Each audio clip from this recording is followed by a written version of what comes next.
ദിൽഷയായിരുന്നു ഇവിടെ ഈ big boss സീസണിന്റെ ചരിത്രത്തിൽ ആദ്യമായിട്ട് ഒരു ലേഡി വിന്നർ വന്നത്. ഇപ്രാവശ്യം ഒരു ലേഡി ബിഗ് ബോസ് എന്താണ് ജാസ്മിന്റെ ഒരു പ്രതീക്ഷ, അല്ല ദിൽഷയുടെ ഒരു പ്രതീക്ഷ എന്താണ്? ഇപ്രാവശ്യം ഒരു ലേഡി ബിഗ് ബോസ് വിന്നർ വന്നാൽ നല്ല അഭിപ്രായമുള്ളൂ. കാരണം ഇപ്പം ബിഗ് ബോസ് ചരിത്രത്തിൽ എന്നും ഞാൻ മാത്രമേ ലേഡി വിന്നറായിട്ട് എടുക്കാൻ പറ്റുള്ളൂ, അങ്ങനെയൊന്നുമില്ല. ഡിസേർവ് ചെയ്യുന്നത് ആരാണോ അവർ തന്നെ വിൻ ചെയ്യണം എന്ന് തന്നെയാണ് ഞാനും ആഗ്രഹിക്കുന്നത്. പിന്നെ 100 days ആ വീട്ടിൽ നിൽക്കാന്ന് പറയുന്നത് ചെറിയ കാര്യമല്ല.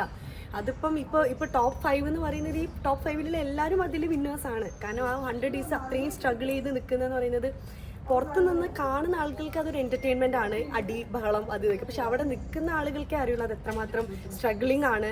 ഈ തല്ലുകൂടുന്ന അവരത്തിന് നമ്മൾ വീണ്ടും കാണണം, അവരുടെ വീണ്ടും നമ്മൾ ചിരിക്കണം, കളിക്കണം, പിന്നെയും വഴക്കുണ്ടാക്കണം. ഭയങ്കര ബുദ്ധിമുട്ടുള്ള കാര്യമല്ലേ.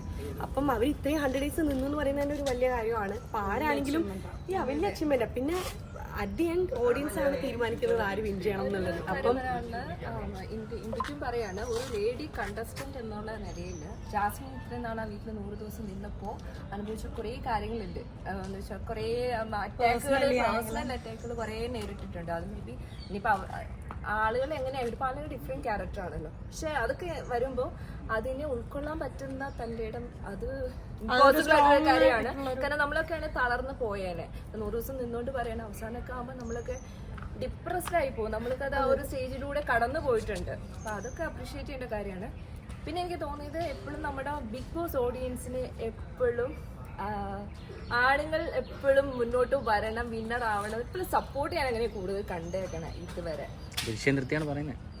അല്ല, ദിൽഷ വിന്നറായി എങ്കിൽ പോലും എത്ര സീസൺ പോയി, പക്ഷെ അതിനകത്ത് ഒരു ഫാൻ ഫോളോയിങ് നോക്കുമ്പോഴേ ആരും യോജിക്കുന്നുണ്ട്. എപ്പോഴും നമ്മൾ ബിഗ് ബോസ് സീസണിലൊക്കെ നോക്കുമ്പോൾ എപ്പോഴും ഫീമെയിൽസിനേക്കാൾ കൂടുതൽ മെയിൽ കണ്ടസ്റ്റൻസിനെ കൂടുതൽ സപ്പോർട്ട് തോന്നിയിട്ടുണ്ട്.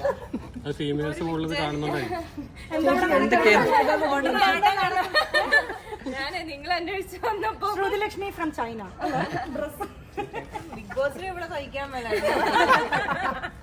ഫീമെയിൽ കണ്ടസ്റ്റൻസിന് കിട്ടുന്ന സപ്പോർട്ടിനേക്കാൾ എപ്പോഴും മെയിൽസിന് കുറച്ച് വിന്നർ ആവാൻ അവരെ സപ്പോർട്ട് ചെയ്യുന്ന കൂടുതലായിട്ട് ഞാൻ കണ്ടിട്ടുണ്ട്.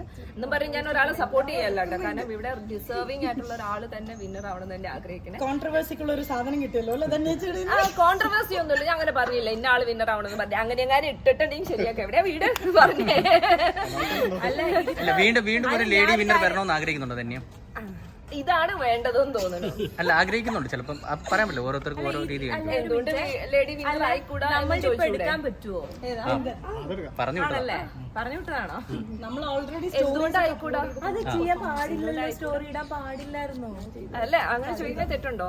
എന്തുകൊണ്ട് ആയിക്കൂടാ? അല്ല, ലേഡി വിന്നർ ആവാണെങ്കിൽ ജാസ്മിൻ മാത്രമല്ല ടോപ്പ് 5 പറയാനുണ്ടെന്നൊക്കെ. അപ്പൊ ഇപ്പൊ എന്താണ് ഉദ്ദേശിക്കുന്നത്? ജാസ്മിൻ വിന്നർ ആവണമെന്ന് ഞാൻ പറയണോ? എന്താണ് വേണ്ടത്? അല്ല, എന്താണ് നിങ്ങളുടെ ആഗ്രഹം പറഞ്ഞാൽ നമുക്ക് വേണ്ടി ഒന്നും പറയാം. എന്റെ ആഗ്രഹം ഇപ്പൊ ഞാൻ പറയുന്നില്ല, ഒരിക്കലും പറയില്ല. ഞാൻ ഒരിക്കലും ഒരു സീസണിൽ ഞാൻ ഇദ്ദേഹം വിന്നർ ആവുമായിരുന്നു എന്റെ പ്രതീക്ഷ ഇതായിരുന്നു ഞാൻ പറഞ്ഞിട്ടേ ഇല്ല. അഞ്ചാമത്തെ സീസണിലും ഞാൻ പറഞ്ഞില്ലടേ.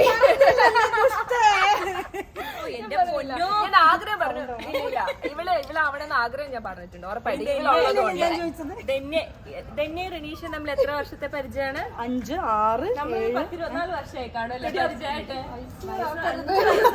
5 വയസ്സുള്ളത് നമ്മൾ കണ്ടു ഒരാടിന്റെ ഷൂട്ടിന്. എനിക്ക് തോന്നുന്നു ഇവിടെ ഉള്ളതിൽ ഞാനും തന്നെയാണ് അല്ലേ. നമ്മള് ഒത്തിരി വർഷത്തെ മുന്നത്തെ പരിചയം ഉണ്ടായിട്ട് പോലും തന്നെ ആഗ്രഹിച്ചിട്ട് അത് പറയാനായിട്ടാ പറഞ്ഞിട്ടോ.